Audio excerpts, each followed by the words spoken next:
Nakatikim ka na ba ng sobrang sarap at sobrang creamy na seafoods? Tara!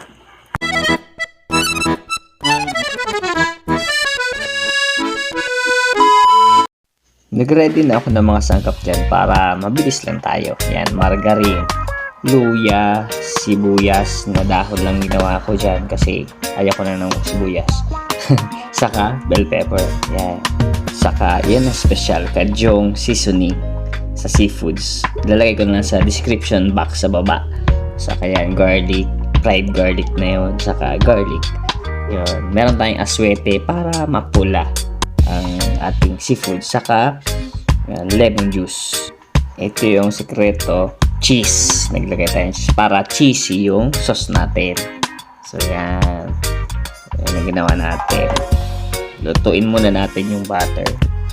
Saka susunod natin yung aswete. Siyempre solid na solid to.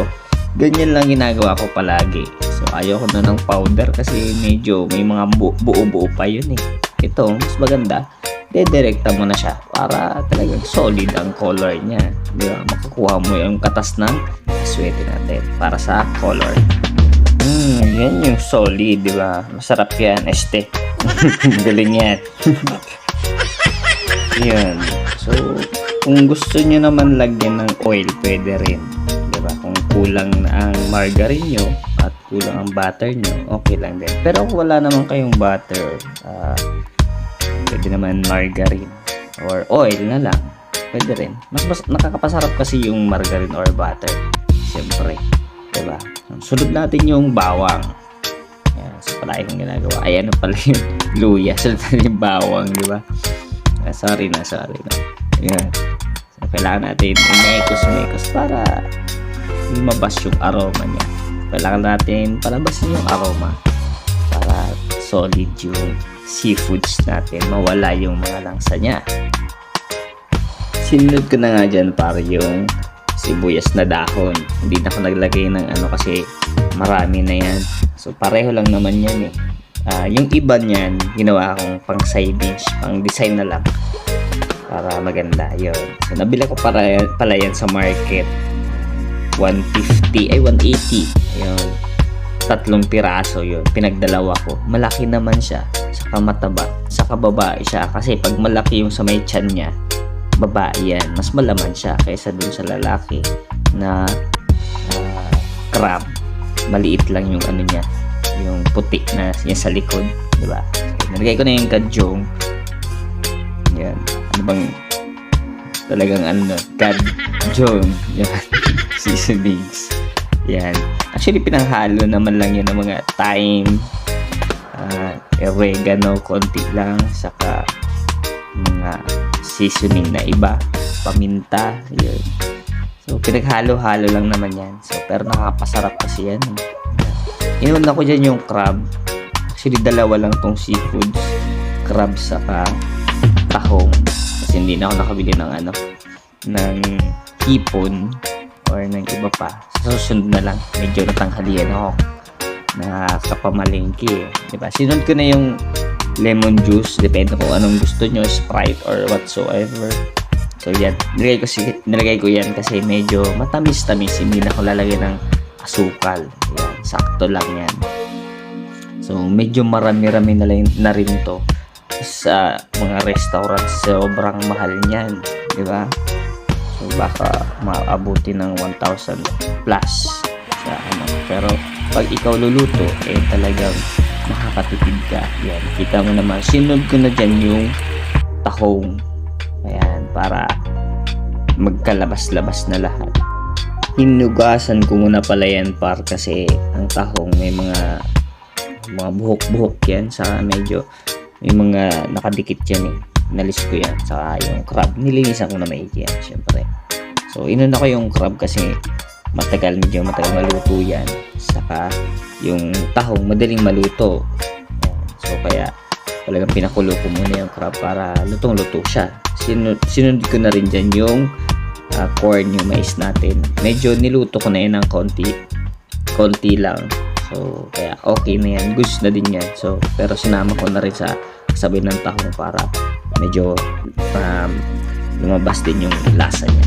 Diba? Makapasarap din at maghalo-halo sila dyan. Kaya yan ang pinaka masarap dyan. Tansyahan lang pala yan para diba? So, yung tansya ko lang medyo luto na sila. Nilagay ko na yung bell pepper. So, actually, design lang naman yan eh. Diba? Pero nakakapasarap din. Kung gusto kasi mas maraming sahog-sahog, diba? So, yan. Yung mais, masarap din yan. Paborito ni Mrs. yan. Actually, lahat paborito ni Mrs. eh. Ako lang yung hindi paborito eh. Diba? Tinakpan ko muna para yan, maluto. Pag bumuka na yung yung tahong. So, luto na yan. So, sinunod ko na yung cheese, mga par. Ito yung cheese. Yung pampasarap, di ba? Nasubukan nyo na ba yung gantong luto? Ay, napakasarap nito. At kakamay ka. Sus! Malilimutan mo pangalan mo at kapitbahay mo at asawa mo. Di ba? So, solid na solid yan.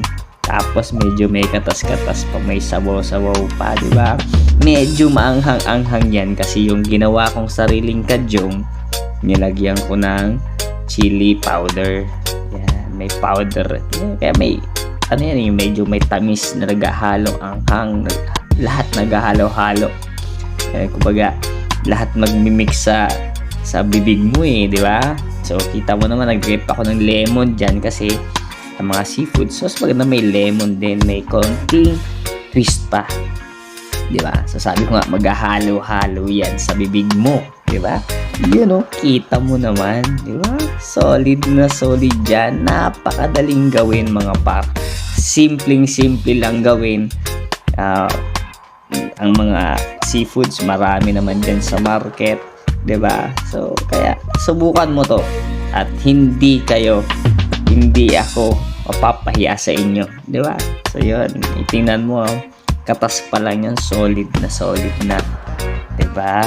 Yun sobrang solid, sobrang sarap. Saka makakamura ka talaga. Yun, nilagyan natin ng lemon. Talagang swabing-swabe sa bibig natin, par. Yun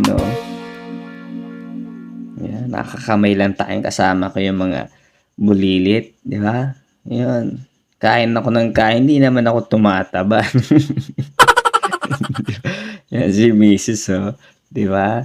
Gusto niya daw yung malaman-laman, di ba? Yan. Ako walang laman. Di ba? Solid na solid dyan. Yun lang, mga par.